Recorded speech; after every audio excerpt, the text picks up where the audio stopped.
మనం ఆ చంద్రాన్ని అరెస్ట్ చేస్తేనే గానీ మీ డిపార్ట్మెంట్ పరువు మా డిపార్ట్మెంట్ పరువు నిలబడదు. హోటల్ సూర్యాలో గోల్డ్ ఉంది సార్. కావచ్చు, కానీ అది సీఎం గారి హోటల్. దాని మీద రైడ్ చేయడం అంత సులువైన పని కాదు. అక్కడేం దొరకపోతే మనకి చాలా రిస్క్. దాన్ని అక్కడి నుంచి తీసుకెళ్లగలిగేది ఆ చంద్ర ఒక్కడే. ఆ హోటల్కి వెళ్లే 4 రోడ్లు బ్లాక్ చేయండి. ఆ హోటల్ నుంచి బయటకు వచ్చాక అది ఎవరికారైనా సరే మనం చెక్ చేయొచ్చు. వాడిని అరెస్ట్ చేయడానికి ఇదే మంచి అవకాశం. ఇప్పుడు ఏం చేయాలి? 4 రోడ్ల చివర కస్టమ్స్ వాళ్ళు ఉన్నారు, మరీ తెగించినట్టున్నారు. ఒకడిని వేసేస్తే గానీ వాళ్ళ గొడవ తప్పేట్లేదు.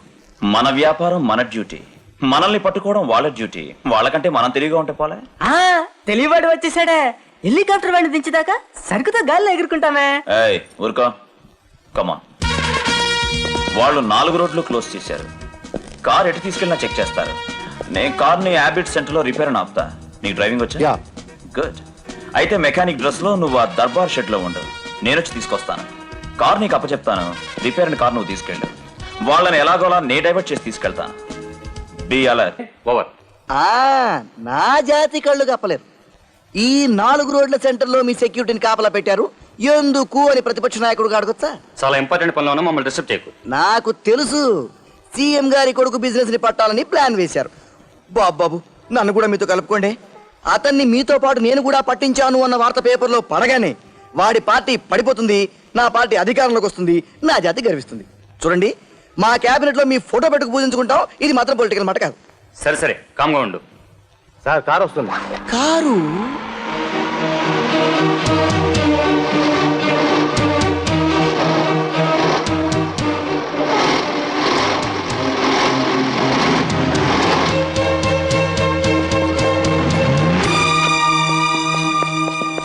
Good morning sir. Good morning. ఇది no parking place sir. Repair వచ్చింది. నేను వెళ్ళి మెకానిక్ తీసుకొస్తాను, చూస్తూ ఉండు. త్వరగా రండి sir, busy hours. Okay okay sir. Auto. ఇప్పుడే రిపేర్ రావాలా? అందులోనే గోల్డ్ ఉంది. ఎన్ని కేజీలని నా జాతి తరఫున ప్రశ్నించొచ్చా? క్షణం జీప్ వచ్చింది. Good morning sir.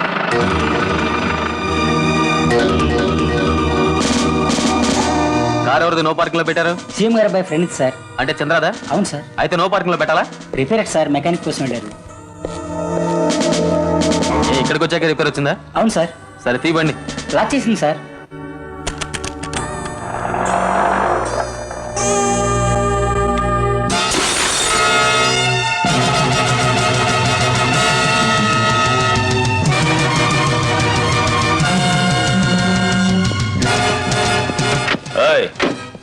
ఏమిటిది? నువ్వేనా చంద్ర? అవును నేనే. కార్ అంతా ఎందుకు పాల్గొట్టా? అక్కడ బోర్డు మీద ఏం రాసిందో చూడు. No parking. నో పార్కింగ్ లో కార్ పార్క్ చేయకూడదని జ్ఞానం లేదు? ఓహో.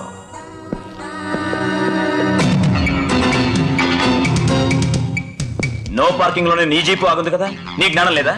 నువ్వు చేసిన పని నేను చేయొచ్చుగా.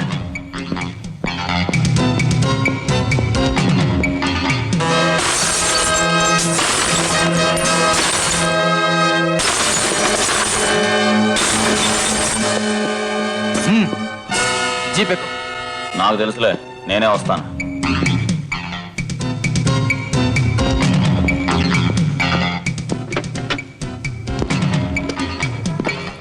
మెకానిక్,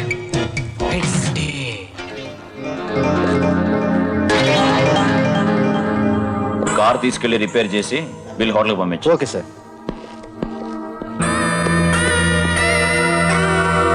పెట్టి పదండి, పట్టుకోవాలి. పదండి, ఎక్కండి.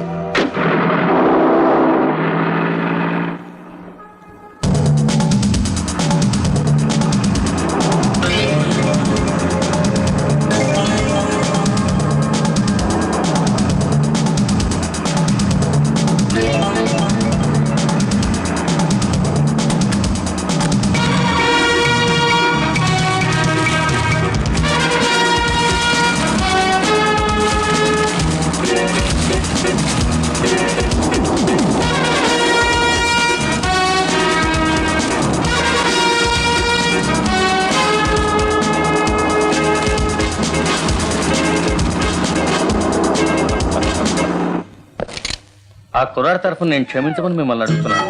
మీరు ఎలాగైనా ఈ ఒక్కసారికి క్షమించాలి. అతని డ్యూటీలో రీసెంట్ గా చేరాడు. ఇక్కడ విషయాలు అంతగా తెలియదు. ఎవరి డ్యూటీ వాళ్ళు చేయాలనే నిర్ణయానికి వచ్చారు. బెటర్ చూసుకుందాం. అయ్యో, మీరంత లోతుగా ఆలోచించకండి. ఈ విషయం సూర్యం గారి దృష్టికి తీసుకురావద్దు. సీఎం గారితో నాకు మాట వస్తుంది. ఇంకెప్పుడు మా నుంచి ఏ తప్పు జరగదు. జరిగితే మీకే నష్టం. చూసావా brother, law and order no parking boards లోనూ ట్రాఫిక్ సిగ్నల్స్ లోనూ లేదు. మనీ ఆర్డర్ ఎవడి చేతిలో ఉందో వాడి చేతిలోనే ఉంది.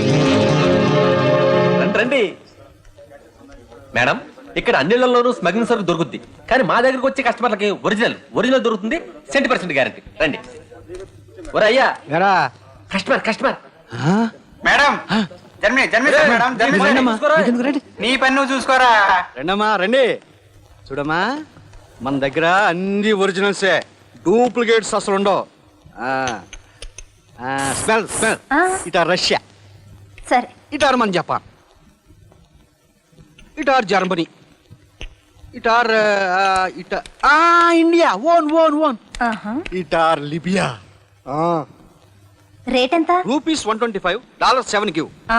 అమ్మో రేట్ మాత్రం తగ్గదమ్మో, మీకు ఇష్టం లేకపోతే అమ్మో, అమ్మో, అమ్మో, అమ్మో, అదే కొడతామ్మా. నేను హోల్సేల్ గా కొంటాను. ఇవన్నీ మీరు ఎలా ఇంపోర్ట్ చేస్తారు? ఏముందమ్మా, ఈ ఊళ్ళో చాలా మందికి ఫారిన్ కాంటాక్ట్స్ ఉన్నాయి. వాళ్ళు వాడ మీదకి వెళ్ళినప్పుడు డ్యూటీ కట్టకుండా సరుకట్టుకు వచ్చేస్తారు, మాకు సీప్గా దొరికేస్తాయి. మరి ఎవరికి తెలియకుండా వాళ్ళ దగ్గర నుంచి ఎలా కలెక్ట్ చేసుకుంటారు? దానికి ఏజెంట్లు ఉంటారు. ఆ ఏజెంట్ లీడర్ చంద్ర అలైస్ కింగ్ కదా? సరుక్కోడానికి వచ్చిందానివా, పోలీసు కదా? ఎందుకు కంగారు పడుతున్నారు? తెలుసుకోవాలని కదా అడిగింది. ఆహా, ఏం తెలుసుకోవాలని వచ్చారు సండే మిర్రర్ రాణి గారు? ఊరికే సామాన్లు కొందామని వచ్చాను. ఇవన్నీ ఎంత? CID police. ఒరేయ్, మీరు ఊరుకోండి, ఒకసారి ఇలా వస్తారా ఆ?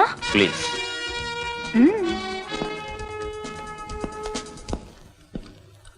అమ్మో, మీరు నా గురించి తెలుసుకోవాలంటే డైరెక్ట్ గా నన్నే అడగచ్చుగా. నా గురించి మీ పత్రికలో రాసుకోవాలి, దానికోసం ఈ సర్చింగ్. ఏం కావాలో అడగండి. చాలా తెలుసుకోవాలని ఉంది. మేం పత్రికల వాళ్ళం. మీరు చెప్పేది ప్రతిదీ కూడా మా పత్రికలో వస్తుంది. తర్వాత ఫీల్ అవ్వకూడదు. పత్రికలు మీ రాతలు నాకేం కొత్త కాదు, అడగండి. మీరెందుకు స్మగ్లర్ అయ్యారు? ఈ ప్రశ్న ఒక వడ్డీ వ్యాపారస్తున్నో హోల్సేల్ బిజినెస్ చేసేవాడినో టాటానో బిర్లానో అడుగుతారా? నన్నెందుకు అడుగుతున్నారు? వాళ్ళ వృత్తులు వాళ్ళెందుకు చేసుకుంటున్నారో నా వృత్తి నేను అందుకే చేసుకుంటున్నాను. ఒక్కొక్క వ్యక్తి వెనుక ఓ కథ ఉంటుంది. మీరు స్మగ్లర్ అవటానికి ఏదైనా కథ ఉందా?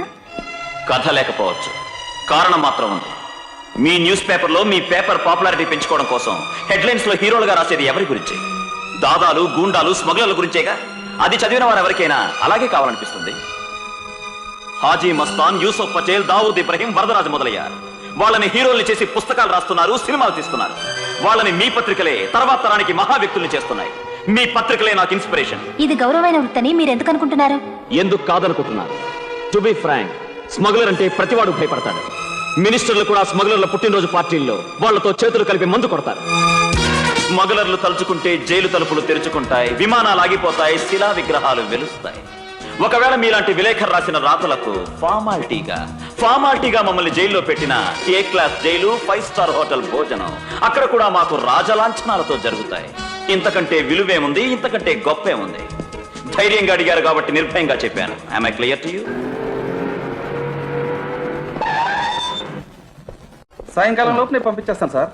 అలా చేయండి. బాయ్యా చూసినా నీకేదెట్టమో నాకే తెలుసు కనుక తేగలు తెచ్చిన మెడరిగింది శోభం జరుగుతుంది. ఈ తేగల కోసమే కదా నువ్వు ఎప్పుడు కాంతమ్మ తంపిడి దగ్గరికి వెళ్ళి ఓడివి. అసెంబ్లీ నుంచి వచ్చిన తర్వాత మాట్లాడుకోవచ్చు. నీకు తేగలు ఇచ్చాక నీ అసెంబ్లీతో నాకు పని ఏంటి బాయ్యా? మన సెక్రటరీయా? ఇగో అసెంబ్లీలో మా బాయ్కి ఇచ్చాయి, మంచి పాయింట్లు వస్తాయి. ఇంతకీ నీ కొడుకు నా అల్లుడు ఎక్కడా? లోపల ఉన్నాడు. పేరేంటి? సూర్యం. మెడరిగింది శోభం జరుగుతుంది. సూర్య చెప్పు మావా, ఏమిటా వ్యాపారం? ముందు నీ వ్యాపారం ఏంటో చెప్పలుడు. గోల్డ్. గోంగూర అది నా వ్యాపారాలతో పోలిస్తే సముద్రంలో కాకిరెట్టంత. ఎంతకీ లాభం ఎంతో? 5 crores per year. అది నా లాభాలతో పోలిస్తే తిరుపతి కొండ మీద గులకరా ఎంత? ఇంతకీ ఏమిటి నీ వ్యాపారం? ఇది దీనిది.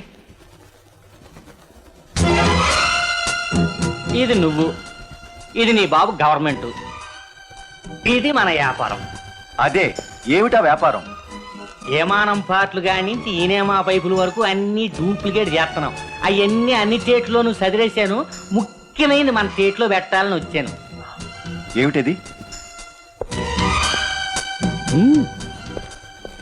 దొంగ మందులు, పిల్లల పాల డబ్బాలు తయారు చేస్తాం. దానికి గవర్నమెంట్ సపోర్ట్ అవసరం. ఇక్కడ గవర్నమెంట్ అంటే ఎవరు? నువ్వే. అందుకే నీ దగ్గరికి వచ్చాను.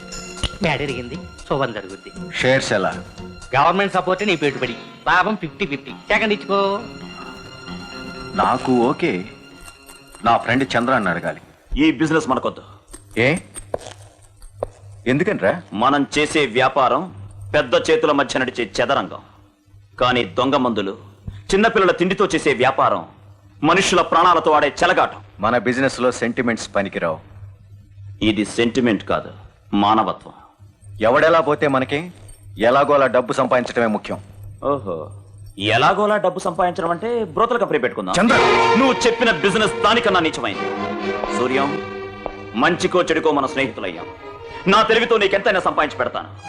కానీ ఒకటి కడుపు కొట్టి మనుషుల ప్రాణాలు తీసే బిజినెస్ నేను చేయను. It's my decision. ఆహా, అది కాదు చంద్ర. మా మామయ్య ఈ ప్రపోజల్ తెచ్చాడు. నీ అభిప్రాయం కనుక్కుందామని చెప్పాను. నీకొద్దంటే నాకు వద్దు. నీకు కాదు, మనకొద్దు. మేడరగలేదు, శుభం జరగదు. నీకు తెలియదు మామ, వాడు లేకపోతే మన బండి నడవదు. పిచ్చోడా, ఆ చరిత్ర అంతా తెలుసుకున్నాకే నీ కాడికి వచ్చినాను. నీ బాబు నీ చేతిలో ఉంటే నువ్వు వాడి చేతిలో ఉన్నావు పసిగట్టాక ఆడి కథ అంతా తెలుసుకున్నాను. వాడు ఉన్న పళ్ళంగా మంచివాళ్ళ అయిపోయినట్టు మాట్లాడుతున్నాడేమిటి? సన్యాసం పుచ్చుకున్నాడా? కాదు, అర్థం ఉంచుకున్నాడు. ఆ? ఆదివారం అర్థం, సండే మిర్రర్. ఆ మిర్రర్ అమ్మాయి ఇప్పుడు ఆ నడిపిస్తుంది. నీ వెనకాల ఆలోచి జరిగిపోతుంది. ఆని నమ్ముకుంటే నేను నడి సముద్రంలో ముంచేస్తా. ఎరిగింది చూసావా? ఏదో స్నేహితుడు కదా అని పిలిచి అడిగాను. వాడు లేకపోతే కొంపలే మునిగిపోవు.